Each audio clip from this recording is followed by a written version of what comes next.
நீங்கள் பார்த்துக் கொண்டிருப்பது உங்கள் விஜய். நீங்க உங்களுக்கு தெரிஞ்சே இங்க இந்த இடத்துல நான் உணவை வீணடிச்சுக்கிட்டு தான் இருக்கேன், பட் அது அன்அவாய்டபிள் அப்படின்னு எதை நினைக்கிறீங்க? வீட்டில் கண்டிப்பாக ஃப்ரிட்ஜை ஒன்ஸ் இன் 2 days க்ளீன் பண்ணும்போது உள்ள ஏதாவது வெஜிடபிள்ஸ் வேஸ்ட்டாக தான் போகுது. அது அவாய்ட் பண்ண முடியல. It is got a life span. அதுக்குள்ளே நம்ம அதை யூஸ் பண்ணனா அது காலி ஆகிடுது. ஓகே மிஸ்டர் ஸ்ரீதர், நீங்களும் கூட வீட்டுக்கு ஏதாவது விருந்தாளிங்க வந்தாங்க அப்படின்னா வந்து ஆப்வியஸ்லி கொஞ்சம் எக்ஸ்ட்ராவாக குக் பண்ண வேண்டியிருக்கும். அது வந்து கண்டிப்பாக வீணாகும். ஏன்னா வந்து அதுக்கப்புறம் மேலே நம்ம தேவைக்கு மேலே சாப்பிட முடியாது, அது வீணாகும். I like to introduce mister Sridhar. ஆக்ஸ்போர்டில் படித்த ஒருத்தர். நான் அவரை இந்த ஃப்ளோருக்கு அறிமுகப்படுத்து. லெட்ஸ் வெல்கம் ஸ்ரீதர் அந்த ஃப்ளோர். எஸ், எங்கெல்லாம் உணவை நான் வேஸ்ட் பண்ணுறேன், ஆனால் நான் அதை தவிர்க்க முடியல. ஓகே, காலையில் டிஃபன் செய்வாங்க சார் வீட்டில். ஒரு 4 பேருக்கு செய்கிறோன்னு எங்களேன், கரெக்டாக செய்ய முடியாது. அதில் கொஞ்சம் வேஸ்ட் ஆகும். இல்லை ரொட்டீனாக பார்த்தீங்கன்னா கொஞ்சம் ஃபுட் வேஸ்ட் ஆகும். காலையில் இருக்கிறது இங்கே மதியானம் கொடுத்தா இருக்கிறவங்க சாப்பிடவே மாட்டாங்க. சாதாரணமாக டே டு டே லைஃப்லையே இந்த இடத்துல நான் உணவை வீணடிக்கிறேன், ஆனால் அதை தவிர்க்க முடியல. ஸோ ஹோட்டலில் ஆர்டர் பண்ணுறோம், ஃபார் எக்ஸாம்பிள் ஏதோ பீஸா ஆர்டர் பண்ணுறோன்னு வச்சுக்கோங்க. நமக்கு தேவையான அளவுக்கு ஆர்டர் பண்ணுறதுன்றது வேறு. பட் சில ஐட்டம்ஸ் பார்த்தீங்கன்னா ஒரு 4 பீஸா வாங்குறது அப்படின்னு ஒன்று இருக்குது. ஒரு 200 rupeesலேருந்து 230 rupeesக்குள்ளே அதை வாங்கிடலாம். அதை நம்ம வாங்கணும்னு வச்சுக்கோங்க, அந்த 4த்தையும் நம்மளால் சாப்பிட முடியும்னு கண்டிப்பாக சொல்ல முடியாது. 2 சாப்பிட்லாம், அதிகபட்சம் அதை வேஸ்ட் ஆகக்கூடாதுன்னு நினச்சி சாப்பிட்டா கூட 2.5 சாப்பிட்லாம். இன்னொரு பீஸ் வேஸ்ட் தான், கண்டிப்பாக வேஸ்ட் ஆகும். அதை அவாய்ட் பண்ணவே முடியாது. என்னோட 30 வயசில் நான் கொஞ்சம் அதிகமாகவே சாப்பிடுவேன் சார். அதே இப்போ ஒரு 35-36 வயசு ஆகிறப்ப என்னோடய வெயிட் ஒரு 95 கிலோ 96 கிலோ ஆயிடுச்சு. அதுக்கப்புறமா என்னோடய ஃபுட்டை வந்து நான் குறைச்சிக்க ஆரம்பிக்கிறேன் டாக்டர் சொல்லி. இப்போ ஆனால் வீட்டில் அவங்க பழைய மாதிரி தான் செய்கிறாங்க. எனக்கு ஃபுட்டை பற்றி கவலை இல்லை, எவ்வளோ வீணாகுதுன்னு. எனக்கு வந்து வெயிட்டை குறைக்கணும், அது ஒன்று. இன்னொன்று பிஸ்னஸ் விஷயமா வெளியில் அலையிறோம். மதியம் சமைக்கணுமா வேண்டாமான்னு காலையில் ஒய்ஃபுக்கு கேட்குறப்போ சமையல் தான் சொல்லுவோம், ஏன்னா எவ்வளோ சீக்கிரம் வர முடியுங்கிற மாதிரி. ஆனால் நான் ஒரு 20 கிலோமீட்டர் தாண்டி போயிட்டா அந்த பெட்ரோல் காஸ்ட்டு வந்துட்டு போகிறது, அடுத்த என்னோடய ஒர்க்கு பாதிக்கக்கூடாதுங்கிறது. அப்பயும் வீணாக பண்ண ஃபுட்டை பற்றி எனக்கு கவலையாக இருக்காது. ஓகே, அது வீணாக போனால் பரவாயில்ல. நீங்கள் எங்கெல்லாம் தெரிஞ்சே உணவை வீணடிக்கிறீங்க? நான் டெய்லி லஞ்ச் தான் வேஸ்ட் பண்ணுவேன். எனக்கு பிடிச்சா சாப்பிடுவேன், இல்லைனா குப்பை தொட்டியில் போடுவேன், இல்லை வீட்டுக்கே கொண்டு போயிடுவேன். பாவம் ரத்த சிந்தி வேர்வை சிந்தி சம்பாதிக்கிறாங்க அப்படிலாம் இல்லை, தோணா பிடிச்சா. Okay, S. Daily morning 7 o'clock நான் வீட்டிலேருந்து கிளம்புவேன் ஆஃபீஸ்க்கு. ஸோ 7 o'clock என்னால் பிரேக்ஃபாஸ்ட் எடுத்துக்க முடியாது. ஸோ என்னோட பிரேக்ஃபாஸ்ட்டை வந்து ஒரு 9:30 போல் தான் சாப்பிடுவேன். நான் நிறைய சாப்பிடணும்னு சொல்லிட்டு என் ஒய்ஃப் ஒரு 5 இட்லி வைப்பாங்க.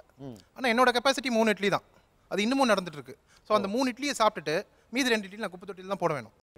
டெய்லியும் லஞ்ச் ஆஃபீஸில் சாப்பிடும்போது என்ன சைட் டிஷ் வச்சுருக்காங்கன்னு தெரியாமல் நான் சிப்ஸ் எப்பயுமே வாங்குவேன். ஸோ அதுக்கு சைட் டிஷ்ஷும் சாப்பிடுவேன், சிப்ஸும் சாப்பிடுவேன். எப்பயுமே சிப்ஸ் பாக்கெட் வேஸ்ட்டாக தான் போகும் ஆஃப். நான் ஆன் டெய்லி பேசிஸில் வந்து எனக்கு ஒரு அளவு தான் வந்து கப்பில் சாதம் வைப்பாங்க. பட் அதெல்லாம் தாண்டி எக்ஸ்ட்ராவாக சாம்பார், ரசம், எக்ஸ்ட்ரா கூட், அந்த சைட் டிஷ்லாம் நிறையா இருக்கும்.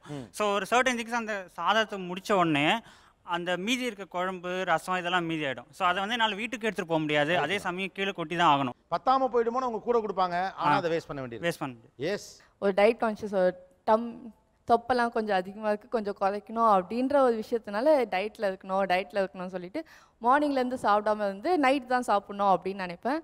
பட் அந்த சாப்பாடு மார்னிங்கே வடிச்சதுனால நைட்டு அது தண்ணி விட்டு போயிடும், வேஸ்ட்டாக தான் போகும். டெய்லி லஞ்ச் பாக்ஸில் மம்மி என்ன சொல்கிற வெஜிடபிள்ஸ் ரொம்ப நல்லது சாப்பிடு அப்படின்னு சொல்லிட்டு நிறைய கட்டி கொடுப்பாங்க. ஆனால் எனக்கு வெஜிடபிள்ஸ்னாலே பிடிக்காது. அவ்வளோதான், மம்மி திட்டக்கூடாது அப்படின்றதுக்காக குப்பை தொட்டியில் கொட்டிட்டு அப்புறம் தான் வீட்டுக்குள்ளே என்ட்ரு ஆகுது. அப்படி இருந்துச்சு அப்படின்னா அவ்வளோதான், சண்டே. ஓ, சண்டே.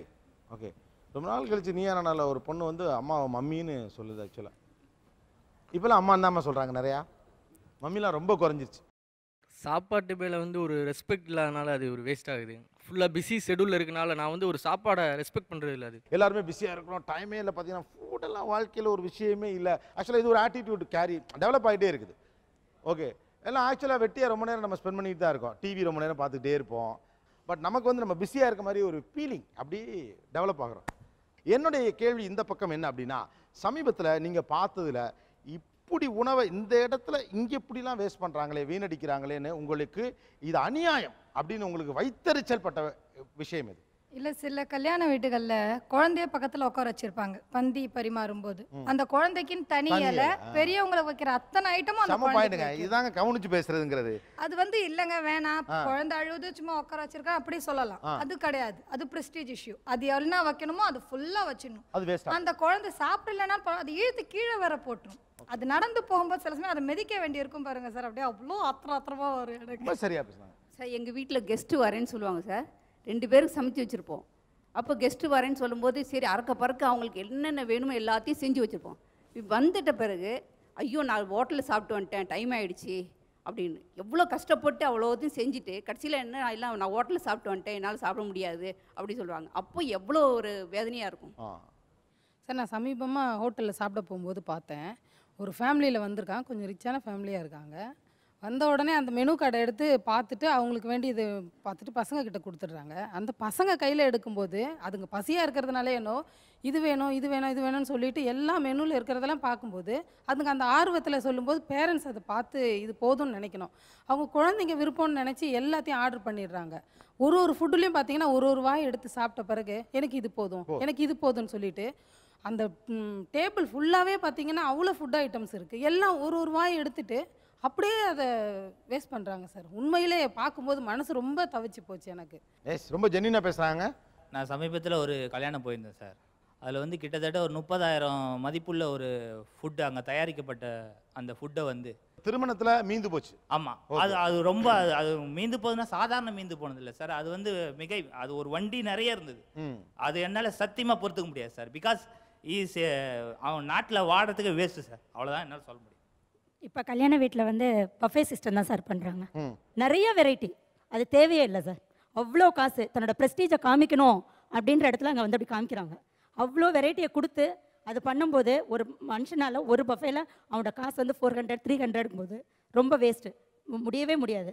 ரீசெண்டாக எனக்கு ஒரு பர்த்டேக்கு ட்ரீட் வச்சேன் சார். எங்கள் ஃப்ரெண்ட்ஸ்க்கெல்லாம் ஆர்டர் பண்ணப்போ இந்த மாதிரி பிரியாணி எல்லாம் ஆர்டர் பண்ணும்போது வெறும் பீஸ் மட்டும் சாப்பிட்டுட்டு அந்த ரைஸ் அப்படியே போடும்போது எனக்கு சத்தியமாக வயிற்றுச்சலாக இருந்தது. நான் 30 நாள் கஷ்டப்பட்டு வேலை செஞ்சு உழைக்கிறோம், அந்த காசில் அவங்களுக்கு சந்தோஷப்படணும்னு சொல்லி ட்ரீட்மெண்ட் கொடுக்கும்போது அதில் இருக்க பீஸ்லாம் சாப்பிட்டுட்டு வேஸ்ட்டாக போகிற சாப்பாடு வேஸ்ட்டாக போகிறது சத்தியமாக எனக்கு வயிற்றுச்சலாக இருந்தது. குஸ்கா மட்டும் அப்படியே வச்சுட்டு போகிறது. உணவை வீணடிக்கக்கூடாதுன்னு சொல்கிற உங்களுக்கு இப்படி உணவை வீணடிக்கிறது அநியாயமாக தெரிகிறது, எனக்கு ரொம்ப வயிற்றுச்சலாக இருக்குங்க அப்படின்றத சொல்லுவீங்க. பேச்சுலர் ரூமில் வந்து பார்த்தீங்கன்னா பேச்சுலர் வெள்ளிக்கிழமைனா ஒரு பிக் பிளான் போடுவாங்க. இவ்வளோ சிக்கன் வாங்கணும், அதில் சிக்கன்லேயே வெரைட்டி வாங்குவாங்க. எல்லாத்தையும் வாங்கிட்டு ஃபங்க்ஷன் ஸ்டார்ட் பண்ணாங்கன்னா ஸ்டார்ட் பண்ணவங்க தான் சாப்பிடவே மாட்டாங்க. ஃபுல்லாக குடிச்சிட்டு அதான் முடியுது மட்டை போட்டு எல்லாரும் சாப்பாடை அப்படியே வேஸ்ட் பண்ணுவாங்க. அப்படியே அந்த டைமில் கஷ்டமாக இருக்கும். ஏன்னா மாத கடைசியில் காசு இல்லாமல் கஷ்டப்படுவாங்க. ஆனால் மாதம் பிறந்தவொடனே அதை பற்றி கவலைப்பட மாட்டாங்க. நான் ஒர்க் பண்ணுற ஆஃபீஸில் லஞ்ச் ஃப்ரீ. பார்த்தீங்கன்னா எத்தனை பேர் ஒர்க் பண்ணுறாங்களோ எல்லாத்துக்குமே சமைச்சிருவாங்க. ஆனால் இங்கே வந்து பாதி பேர் அந்த சாப்பாடு பிடிக்காம வீட்டில் இருந்தே கொண்டு வந்துருவாங்க. அது வந்து ஆஃபீஸோட தப்பு. அது ஃபுல்லாக வேஸ்ட்டாக தான் ஆகும். அப்புறம் பார்த்தீங்கன்னா தட்டு நிறைய எடுத்து போட்டுக்கிறது, சாம்பார் எல்லாத்தையும் அப்படியே ஊற்றி அதை வந்து லைட்டாக சாப்பிட்டு அப்படியே கொண்டு போய் கொட்டுறது. ஓகே, இது வந்து தானே கொடுக்குது அப்படின்னு. கம்பெனி இது வந்து ஃப்ரீ ஃபுட்டு வந்து ஃப்ரீயாக ப்ரொவைட் பண்ணுறதுனால இந்த தப்பு நடக்குது. அந்த இடம் பார்த்து அந்த ரூமே பூரா ஃபுட்டாக தான் இருக்கும். அது க்ளீன் பண்ணுறவங்களும் கஷ்டம், அந்த ஃபுட்டை வேஸ்ட் பண்ணுறப்போ மனசு ரொம்ப கஷ்டமாக தான் இருக்கும். ஓகே.